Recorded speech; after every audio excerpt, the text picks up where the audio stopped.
Picture your friend who wants to stay fit and healthy, so chooses to go to the gym every day. He keeps a careful record of the exercises he performs, consults his coach for the diet he should take, works out for an hour daily, and by the time he finishes, he sweats profusely after a great workout. Everything seems to be on track except one thing. It's 2 months since he has joined the gym, but he isn't losing weight or gaining any muscles. In fact, there is hardly any visible change. He decides to work harder and spends more time in the gym for the next couple of months, and this time the result is the same. Nothing changes. He's devastated and discouraged and thinks to drop going to the gym altogether. It's at this point you meet him after 4 months. Well, chit chatting in a cafe, he shares his experience of last few months and how he has failed to get fit. Curious to understand why, you ask him about his daily routine. He shares that after his gym is over, while he's exhausted, he comes to the same cafe you are sitting in and treats himself for all the hard work he's doing. He eats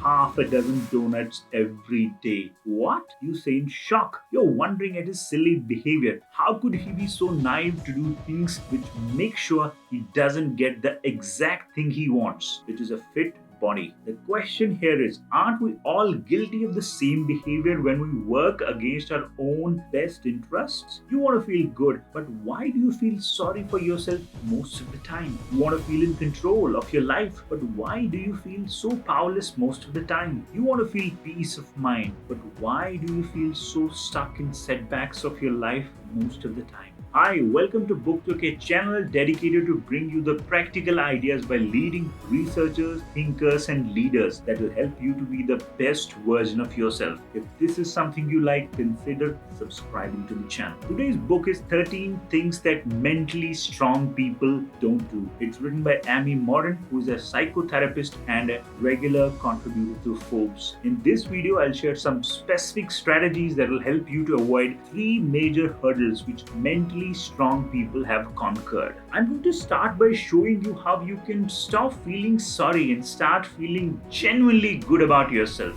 Next, I'm going to show you how you can escape feeling powerless and actually feel in complete control. Finally, I'm going to show you how your focus can help you recover from your setbacks quickly. Let's start. We all experience pain and sorrow in life, and although sadness is normal and healthy emotion, but thinking about your misfortune for long is self-destructive. It's a waste of time and leads to more negative emotions. It causes you to overlook the good in your life. It interferes with your relationships. In contrast, good feelings lead to more positive emotions. People who feel good don't get sick as often as others. So when you notice self-pity creeping into your life, make a conscious effort to do something contrary to how you feel. And here are some ways to feel good no matter how bad a day you are having. Number 1. Volunteer to help a worthy cause. It's hard to feel sorry for yourself when you're serving hungry people or spending time with elderly residents in a nursing home. Number 2, perform a random act of kindness. Whether you pay for the car parking for someone behind you or donate pet food to a local animal shelter, doing a good deed can help you bring more meaning to your day. Number 3,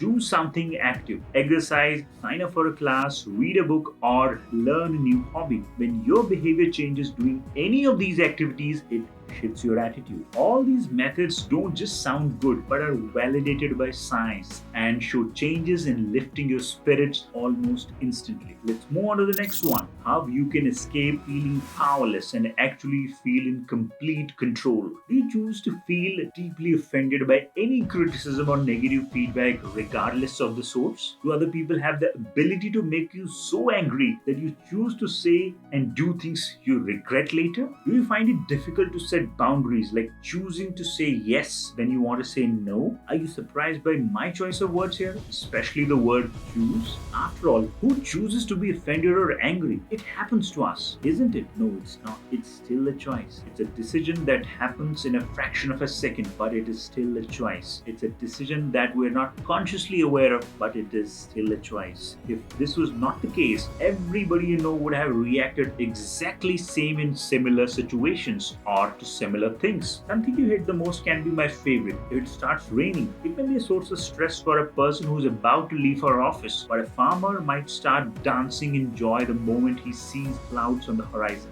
Same situation, different choices and different experiences. Now, the question is how you can free yourself from the grip of these automatic choices to be able to make different ones. You can do this by taking full responsibility for how you feel. And a very powerful way by which you can gain more power is by using the language of a choice maker than a victim. Language has a magical influence on our mindsets, our beliefs, our thoughts, and our behavior. If you speak like a victim, you will be stuck in a victim mindset. And the moment you change your language and speak like a decision maker, your victim mindset begins to crack. It means realizing you don't do anything because you have to, but you do what you do because you choose to. There is always a choice, even if you're not consciously aware of it. Use language that acknowledges your choice by saying things like, I'm choosing to. The more you use this language, more you challenge your limiting beliefs to not lose power by complaining and feeling like a victim. Easy? Not at all. It's a gradual but powerful process to be in control of your invisible choices. And finally, how your focus can help you recover from setbacks quickly. Let's suppose someone picked your pocket in a busy market, and with it goes your cash, driving license, and credit cards. Now you can be upset, irritated, and angry. It's fine. But if you let it ruin your peace of mind, you're underestimating your powers of quick recovery from any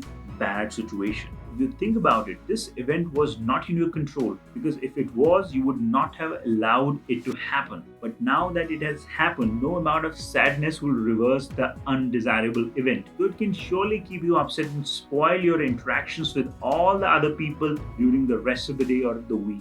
You can take a moment and decide what actions need to be taken to damage control. This will stop the situation from going bad to worse by doing things like applying for a new driving license, canceling all the credit cards, reporting the incident to the authorities, and things like that. Trying to maintain control over things which are really not in your control leads to increased anxiety and wastes mental energy. Now, it's easier said than done, but reminding yourself what's within your control and what isn't is what makes the difference. That's it for this video. You just learned some specific strategies that will help you to avoid major hurdles which mentally strong people have conquered. If you like the ideas from this book, do subscribe to keep getting learnings from some of the best books of the world.